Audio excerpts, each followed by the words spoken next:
juste de sortir chez Didier Jeunesse un roman intitulé Le dernier songe de Lord Scriven, qui raconte l'histoire d'un détective et de son assistant, ce détective ayant la particularité d'enquêter dans ses rêves.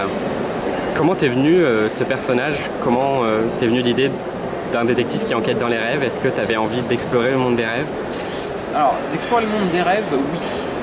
Après te dire comment est venue exactement l'idée de ce détective, je sais pas. Je crois que c'est venu un soir, j'étais en train de faire autre chose, toute autre chose. L'idée est venue comme ça. Mais c'est vrai que le monde des rêves me fascine depuis longtemps. Je pense depuis mes parties de jeux de rôle quand j'étais ado, quand je jouais à l'Appel de Cthulhu, et qu'il y avait une extension qui permettait de jouer justement dans le monde des rêves. Alors, dans le dernier songe de Lord Scriven, l'aventure ne se passe pas réellement dans les rêves. C'est-à-dire que ce sont les rêves qui permettent de résoudre les énigmes, mais on n'est pas vraiment plongé dans un univers totalement onirique. C'est-à-dire que les rêves sont quand même des parenthèses dans l'histoire, et l'histoire se déroule quand même dans le monde réel. Tu nous embarques cette fois-ci dans une autre époque, qui est celle du début du XXe siècle. Et tu nous emmenais avec Subbuteccia à l'époque moderne. Est-ce que tu aimes bien comme ça, dans tes histoires, te plonger dans une autre époque? Est-ce que c'est quelque chose que tu aimerais recommencer avec d'autres projets? J'ai quand même... La plupart des projets que j'ai actuellement, y compris le roman que je suis en train de finir, se passe à d'autres époques que la nôtre. Alors, celui que je suis en train d'écrire là, ça se passe dans les années 60. Donc, c'est une époque qu'on peut considérer comme n'étant pas encore si différente de la nôtre. C'est-à-dire qu'on reconnaît les mêmes choses, on a les mêmes points de repère finalement avec les années 60. La technologie a évolué, mais la société des années 60 ressemblait déjà beaucoup à la nôtre. J'ai toujours une attirance pour le 19e siècle et le début du 20e en revanche. Et c'est vrai que dans Subbuteccia, même si l'action se passait au 21e siècle, enfin en tous les cas à l'époque contemporaine, l'ambiance était un peu plus désuète, c'est-à-dire qu'on explorait des lieux qui étaient très marqués justement fin 19e, début 20e. J'avais déjà un petit peu en tête de me couper de l'époque contemporaine, et d'ailleurs tu auras peut-être remarqué que j'élimine assez vite dans Subbuteccia tout ce qui peut, au point de vue technologique, nous rapprocher de notre époque. Les téléphones portables et les appareils photo numériques sont très vite éliminés, il y en a au début, mais les personnages s'en débarrassent pour finalement se retrouver dans quelque chose un peu plus intemporel. Et c'est vrai que dans les autres projets que j'ai, alors est-ce que je les ferai tout de suite ou dans quelques années, il y a encore pas mal de choses. Je dirais pas que ce sont des romans historiques au sens strict, mais en tous les cas ce sont des romans qui se passent pas de nos jours. Tu nous emmènes aussi dans différents univers. Est-ce que c'est quelque chose que tu as besoin en tant qu'auteur, et est-ce que il y a d'autres univers que tu aimerais vraiment explorer ou que tu t'apprêtes à explorer?